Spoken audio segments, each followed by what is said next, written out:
Good morning, everyone, and welcome to Autodesk Virtual Academy, brought to you by KETIV Technologies. I'm Nigel Mbayek, Customer Success Manager here at KETIV Technologies, and today I'm joined by Jeff Perez here at KETIV. I am an application engineer.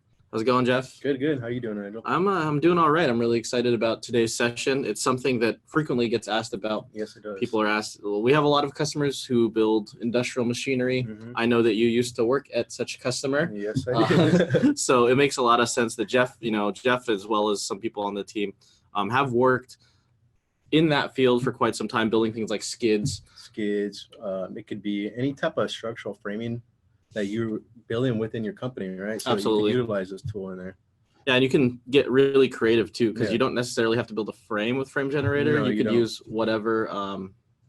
So my previous company too, we used to use Frame Generator to build preliminary components, right? So maybe you can't source your components in time. You could utilize Frame Generator to build these preliminary components.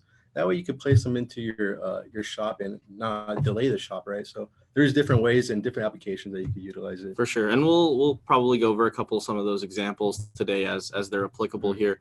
But today Jeff's going to go over some of the changes in Frame Generator for Inventor 2020, as well as go over just some Frame Generator stuff in general.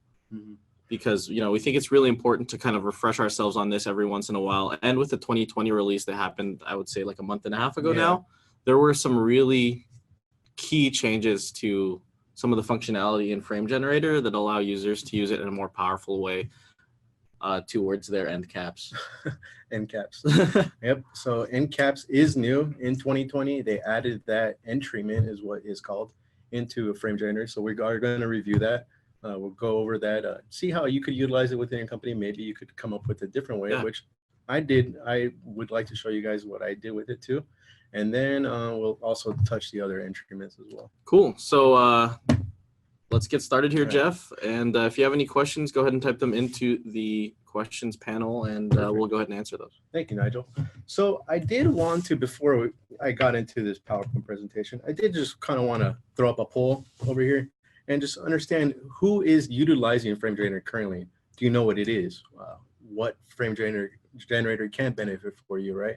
So if you can partake in the poll for me, just so we could get some information ourselves, right? And I'm going to move into this PowerPoint side. Yeah, it'll allow us to kind of focus on certain things in the presentation. If there's a lot of people who aren't using Frame Generator, then maybe we'll slow down a little bit in the introduction portion. Yeah, that too. So, Nigel, and then if you can just maybe towards the end of it, we could review the Absolutely. Yeah. All right. So let's go into this PowerPoint, and then my goal for today is I want to show you guys how you could utilize end treatments, how you could tailor Frame Generator for your use, right? Maybe you're not utilizing Frame Generator at all, right? Maybe you're creating all these components from scratch and then doing constraints on and not utilizing what Inventor has, right? And then I want to talk about is Content Center as well. How you could customize Content Center and tailor it to your company's needs, right? Maybe you guys are constantly sourcing from a specific vendor and you have all these part numbers, right?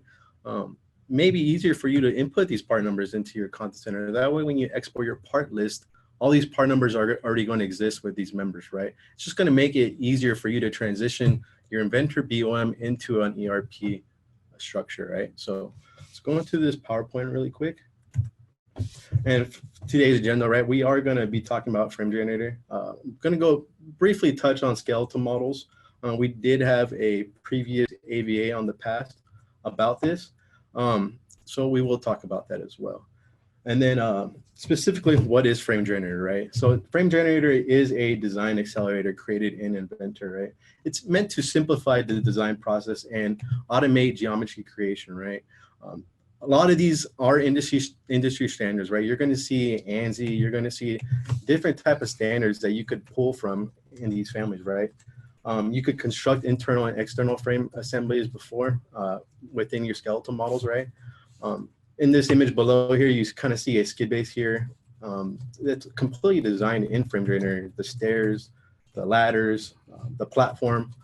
My previous company, we did something similar to this where we used to make gas compressors skids. So We utilize these to house all the piping, the compressors, the motors, any other equipment that would be in here, even panel frames. So whatever, any type of structural assembly, you could probably do it in Frame Generator. Additionally, I did want to talk about skeletal models. I'm not going to go too in depth with that. My colleague Grayson did do a video on this. I do have it linked on this PowerPoint, but I'll make sure that we do include this in the description once this goes on YouTube. So if you do need additional information, maybe you need some help creating a skeleton and allow your assembly to become more dynamic, we have a video for that to kind of help you understand the thought process behind it, right? So skeletal models, they're used to define the frame member and the locations, right? You're going to utilize points, lines, and edges to determine where geometry is going to be getting placed into your models, right? So basically, the skeletal model is the backbone of Frame Generator, right? Then we're going to move into entryments. We're going to touch on the newest entryment that got entered into Inventor 2020, which is inserting end caps. So we'll touch end caps and the additional entryments as well, such as miter, notch, lengthen, shorten. So we'll go through that in the demo portion as well. And then I'm also going to talk about how you can leverage Content Center to create your own custom frame members. Maybe that you're not getting the amount of information you need that you're pulling from, right? Maybe the description, you need a standardization with your descriptions or your part numbers. I'll show you how you could do that as well with creating your own custom Content Center for your company, right? The J-beams, dude. And J-beams too. You can make J-beams. Whatever kind of shape you want, you could probably make it. You do run into some issues utilizing arcs and splines like that, but it's possible within Frame Generator. And then we are going to end off with question and answering today. So I'm going to move into the live demo portion right now.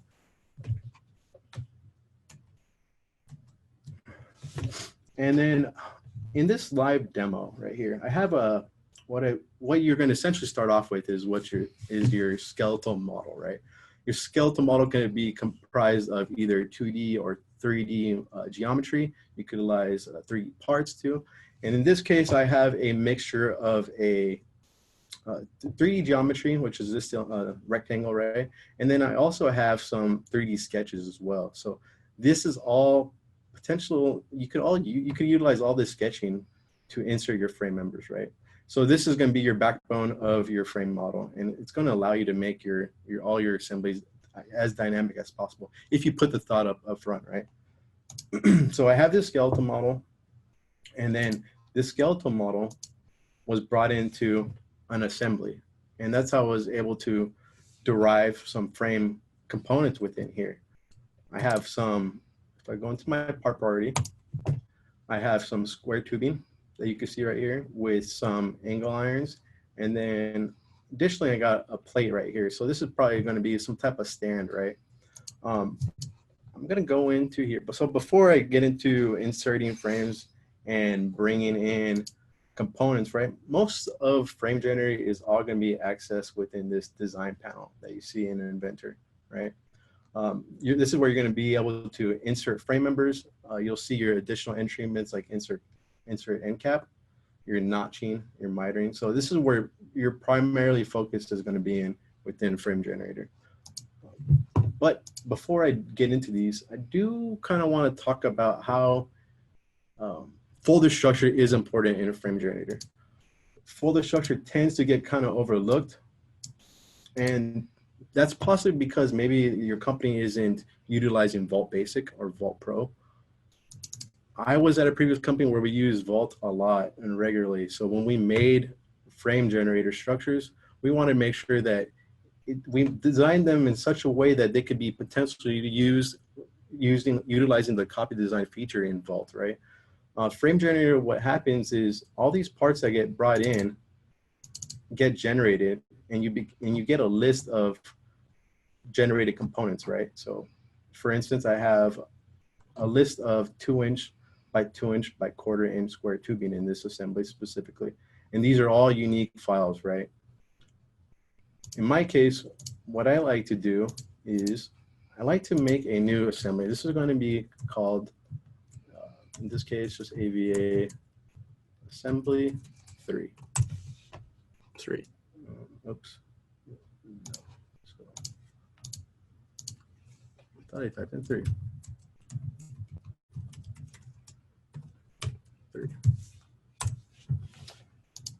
Now within here, I like to make 2 additional folders. One for specific parts that are going to be brought in to be constrained to my frame assemblies.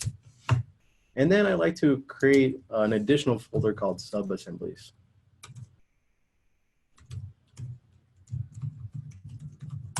And I'll explain why I make a sub-assembly folder. In this sub-assembly folder, I like to make an additional folder called parts. And this is where I'm going to map all the parts that I'm bringing in from Content Center to be saved into this parts folder. It's just going to make your assembly model a little bit cleaner, a little bit easier for you to navigate through and determine where your parts are getting pulled from and where they're getting saved at, right? So if you go back into my first assembly that I have right here, I'm going to see that I have my main assembly. I'm going to have a parts folder that's going to have the location of my skeleton that's going to be derived off of my frame, right? And then in my sub-assemblies folder, when you create a frame assembly gets created with it, and so does a skeleton. I usually like to dump those at this top level in the sub-assembly folder, right? And then all my parts will rely in here, right? And then also, if you're utilizing any of the other design accelerator assistance that Inventor has, you could place your bolted connections in here too, right? So it's just going to be easier for you to determine where your objects and your assemblies are getting placed at, right? So I'm going to go into this. Let me make a new assembly for you.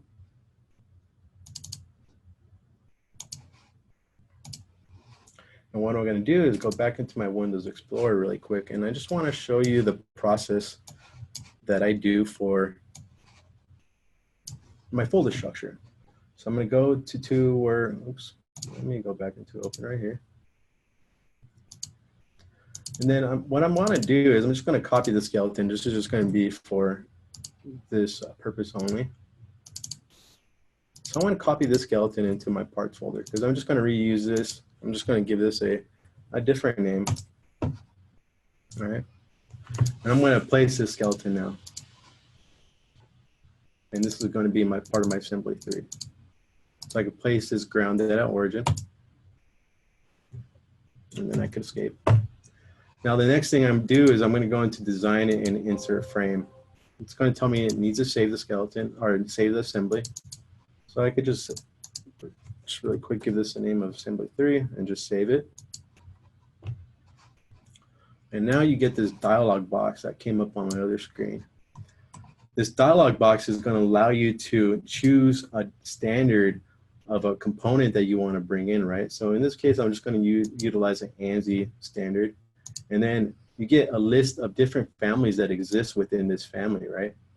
So I could look for, maybe I want to bring in a pipe, right? So you could use pipes in Frame Generator too. I'm going to choose a size of 2" by 1 point. Don't know exactly what schedule that is, but we'll go with that, right? And then I could select my edge. And that pipe's going to get generated, right? I could go through and select all my edging, right? Since this is a circle, the center point more than likely will work out, right? So go through here.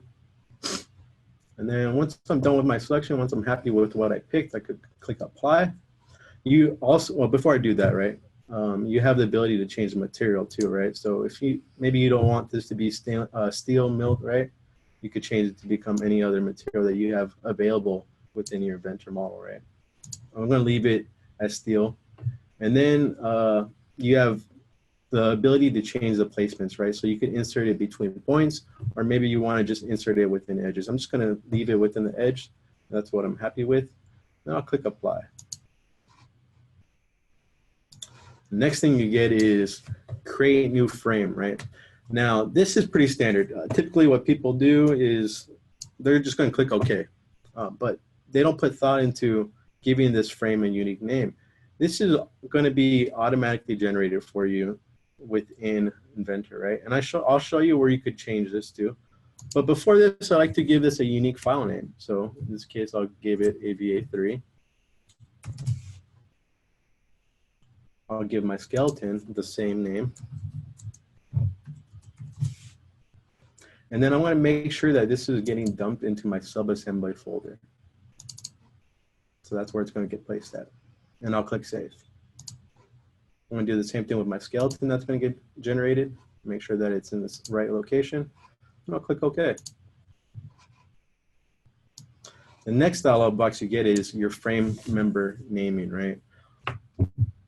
It's probably easier to just click OK in here, but what's going to happen, what you'll realize is if you do have a vault environment, and if you do copy design, you could potentially not name these uniquely, and they could be, they could be talking to each other. You could have potential issues with your copy design. Maybe it's seeing that this part exists into another assembly that you copy design it from the origin, right? So I personally like to give these file names a unique name as well. So I'm going to go back in here and give it the same name. ABA 3. And then I'm going to save all of these frame generated components within a subassembly folder. And I'm going to put them in my parts folder, right? So before I click OK, I'm just going to copy this. This is a little tedious, but I found it being beneficial to do this just to potentially allow any other employee or any other colleague to copy your design and not run into issues, right, during the copy design process. So let me just go through here. So just kind of an example. Save.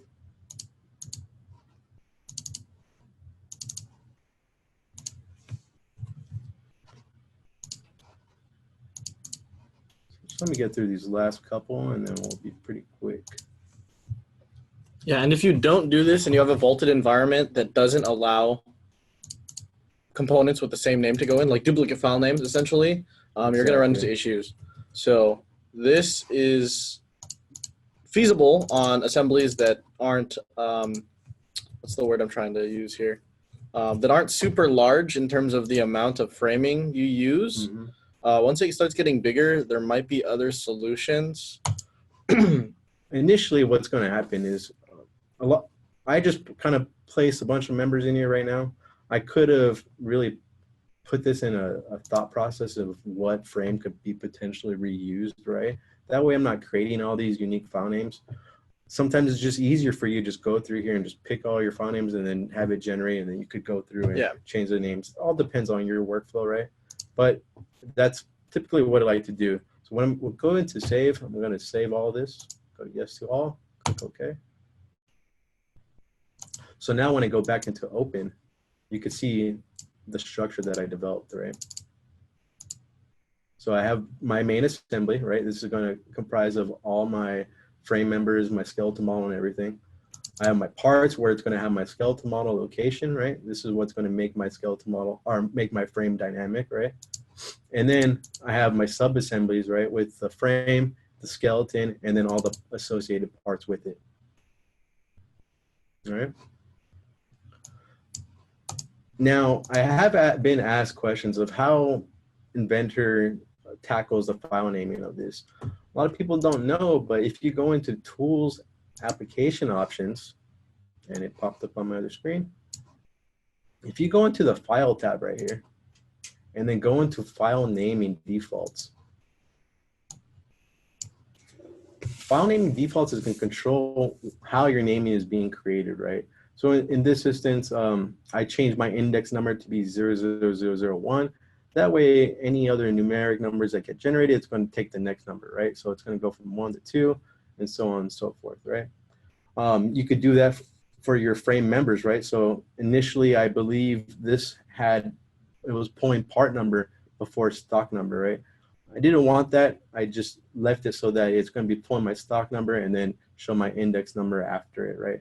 And so you could change this depending on what you want, right? So this is currently my setup, how I found that being a little bit easier for me to look through for a specific part that I'm looking for within my assembly, right? So this is here, and you could change the attributes and where you're pulling from if you need to. So I just did want to highlight that for you. So I'm going to close this. This was just a purpose of a test to show you my folder structure. Let me go back to the skeletal really quick. So I did talk about the skeletal did comprise of a 3D part and then some 3D sketches coming off it, right? So you could do a mixture of it. You could utilize work planes and sketches, just depending on what you find is easier for you to design, right? In here, I did want to talk about, let's talk about end caps, right? So end cap is brand new. Inventor did recently, Autodesk recently just added this end feature, and I want to talk about this. So end cap, when you select end cap, you have the ability, the first thing you're going to see is you want to determine a face, right? So I have a piece of square tubing, and I could select the face of where I want to put an end cap in. I could dictate the fillet it's going to be generated within this end cap that it's going to place. I could determine if I want this end cap to be positioned outward, or I could have it positioned internal to the frame, right? I could give it a specific insertion, right? So if I want it to go from the face to the face of the end cap at 1/4 of an inch, I can change it here. Or maybe I want it 1/2 inch, right?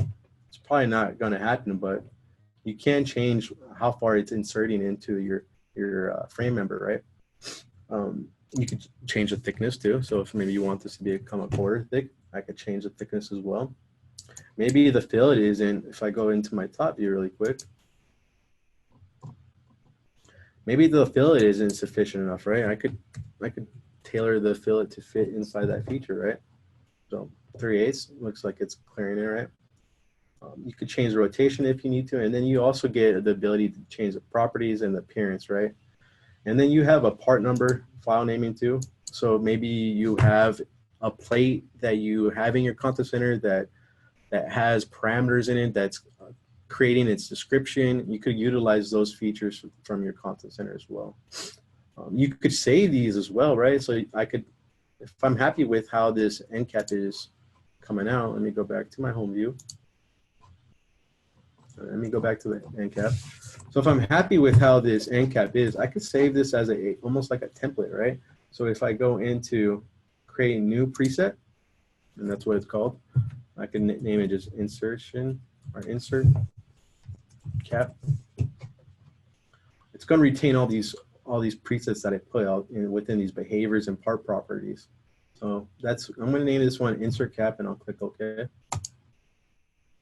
And once I click OK, you're going to get this similar framing member naming dialog box that you get, right?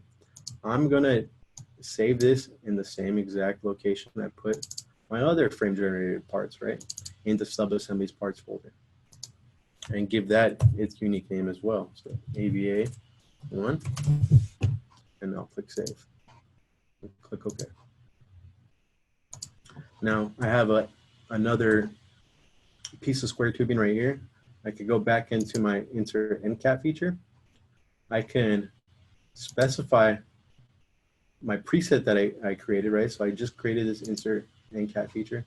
Select my face again, and it's going to automatically pull all the information I previously saved for that preset, and I could click OK. It's going to make you generate a new part, right? I could have done this all up front and selected all my facing. That way I'm not creating multiple parts for this. So you can do that as well. Another way you could use end caps that I did want to show you is if I zoom out a little bit, I use end caps so that you could make a bolting, right, and mounting.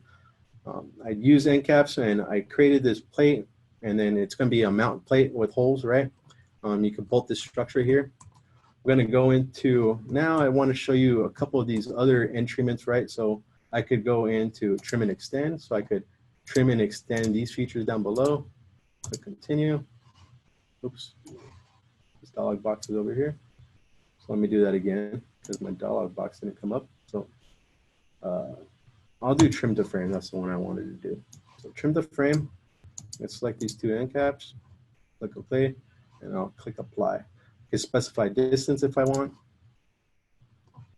I can go through around here and apply these just to clean up my design, right?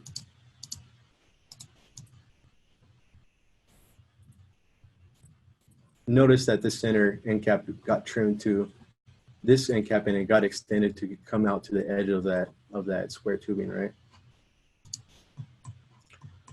I could go back and I could utilize this reuse entrywment too. So I already have these square tubing populated. I could go into reuse,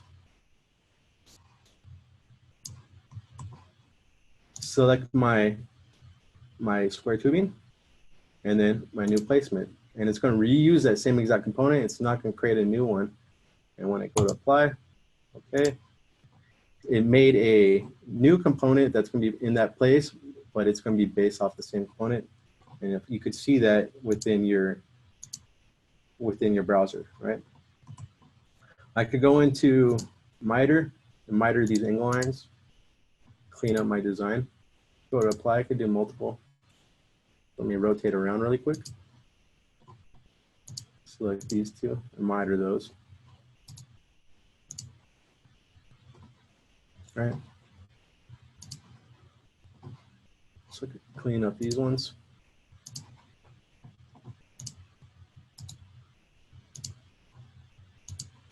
All right. So that's pretty much miter. Miter is going to miter your two frame generated components, right? And you can get a nice clean lines coming down here. I showed you reused, right? Sorry, I'm kind of going quickly here. We are going through time quick. I have another frame assembly right here, and this is going to be a skid-based assembly right here. Have a channel generator here. I could go into my design tab, and I could lengthen this channel. Maybe I need this channel to stick out past this beam. I could go into my lengthen command, select that channel.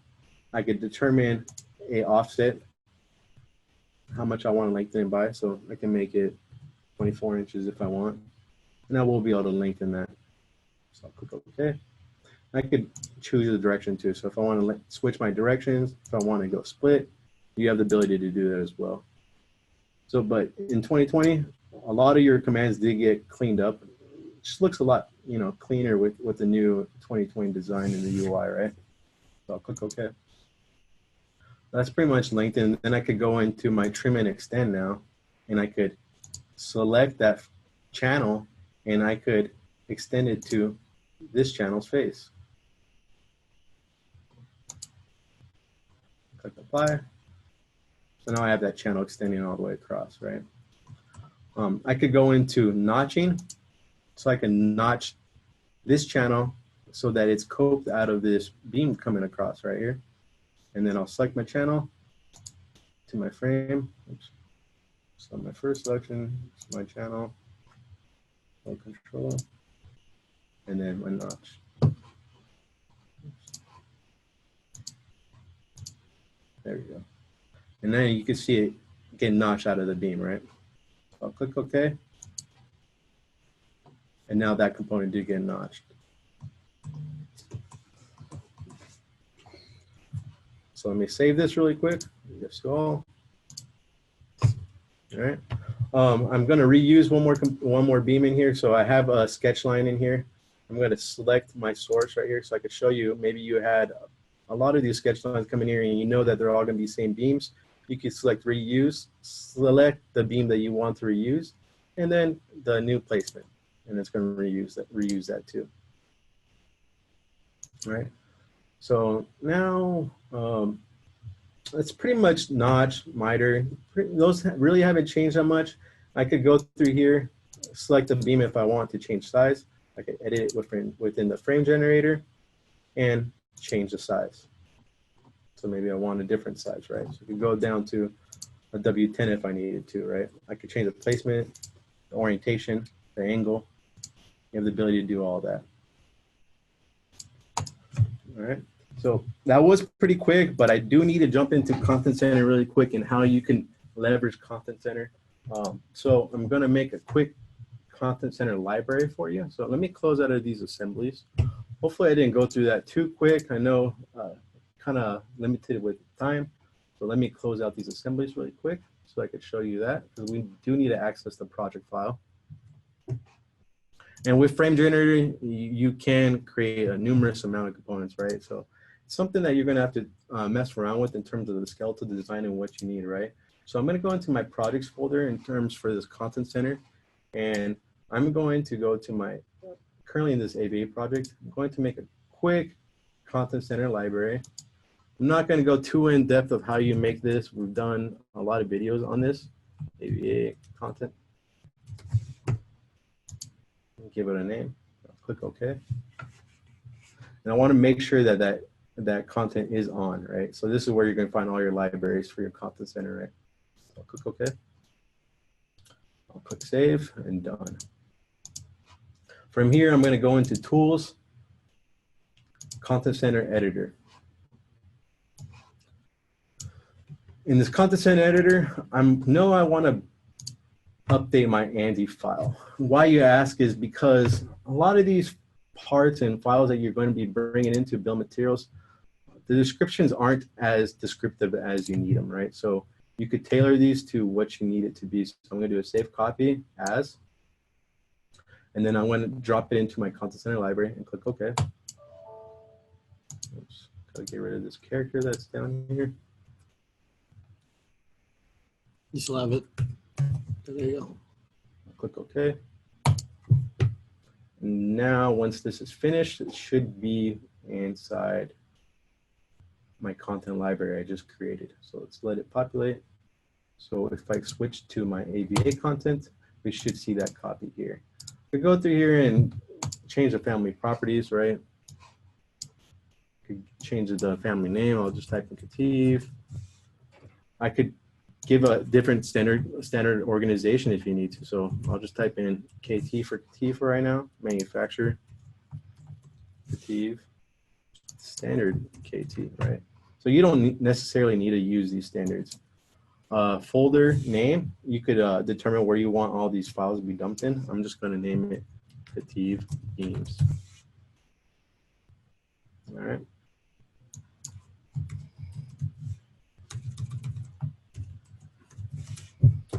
Click apply, and then OK.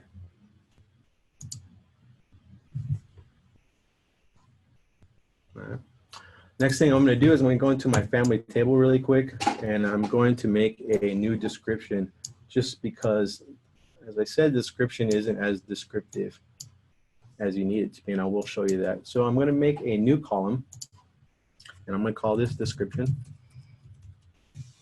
It's going to be a string base, and then I'm going to make an expression out of this. So I'm going to name this, I'll name it the manufacturer, which is KETIV. We'll do beam. And then I could bring in an additional designation, right? So I'm going to bring in my GD, which is this designation, and to see what that description looks like once I create it. Next thing I want to do is I do want to map this into an Inventor property. So I'm going to map this to the project description. All right, and I'll click OK. So let's look for that description, and I can see that it's highlighted in yellow because it did generate a new description, right? I didn't put a space in there between the commas. I could do that, but we'll go through this really quick. So I'll click apply. And you could change your file naming, right? Essentially, you're going to want to get rid of copy from here, right? Because this is based off another component. Personally, what I found success is utilize the families that already exist in Inventor, right? It's going to just make it a little bit easier for you to manipulate them and change out the design of it. So I'm going to go back into Open and open up my second assembly really quick. And then what I could do is if I go back into design and insert frame, I could change my standard to be that new KT standard that I created, right? And that family is going to get pulled up in here. So I'll select that beam. I could select my size and then select my insertion point, right? I'll click apply. Right here, I'll just click OK. I should have checked my location too, but I just wanted to show you if I go into part priority, I'll select that beam, go into its eye properties. And then under project, I'll see that new description get generated with the stock number and the part number as well.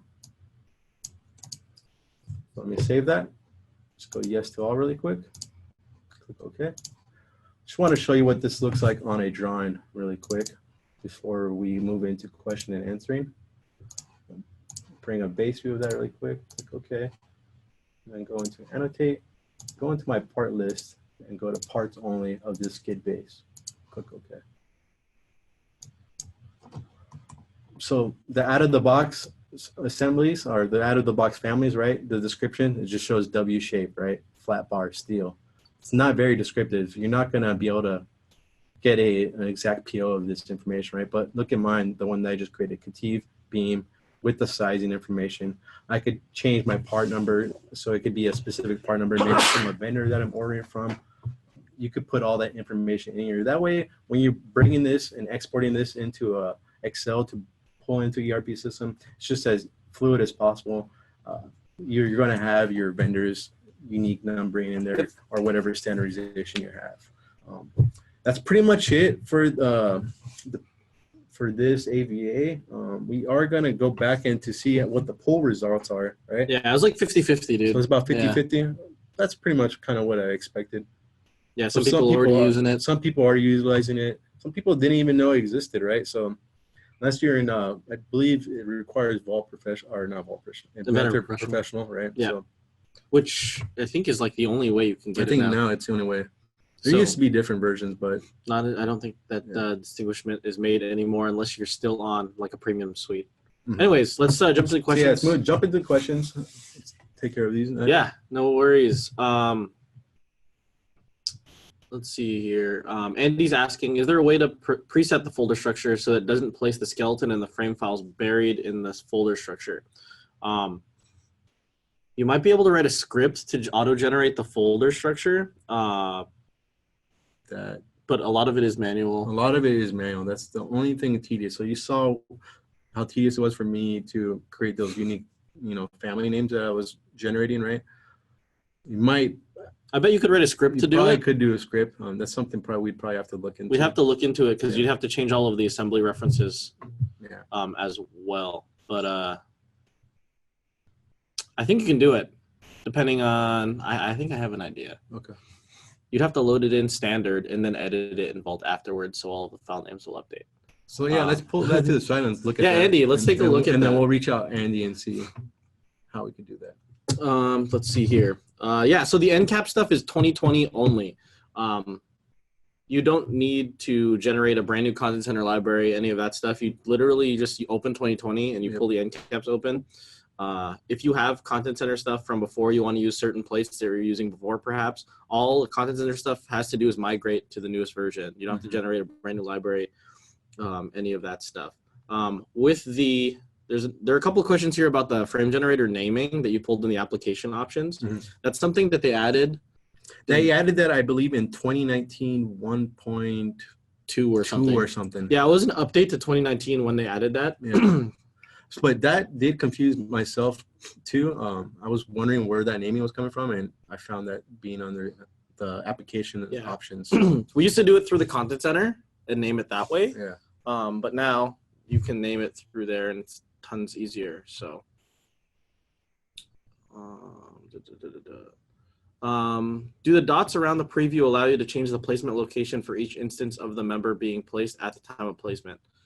If I'm understanding that question, it's yes. It's like you get those 9 dots with the placement locations. You could select it's basically those dots are referencing to where you're what corner or like edge locational edge, exactly vertice, where it's going to put the member compared to the geometry you're selecting, whether it's 2 dots or like 2 points or an edge.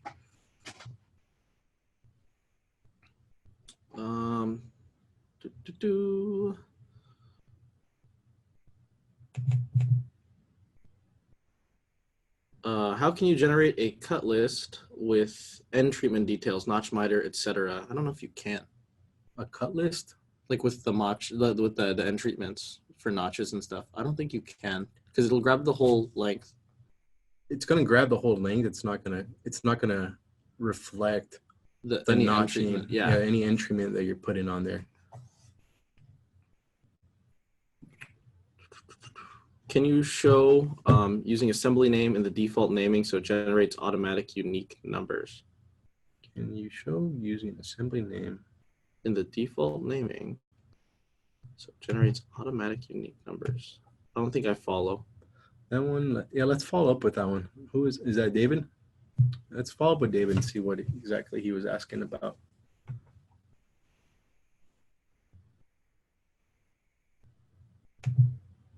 And I do see naming defaults is not. Oh, go to so this is the last thing I'm gonna check. Can you go into? What was it? Oh, Andy Burnett is awesome. Thanks, Andy. Go to application options. Go to the file naming stuff. And then in front of the file name, in front of the frame number name, just add like assembly name to it.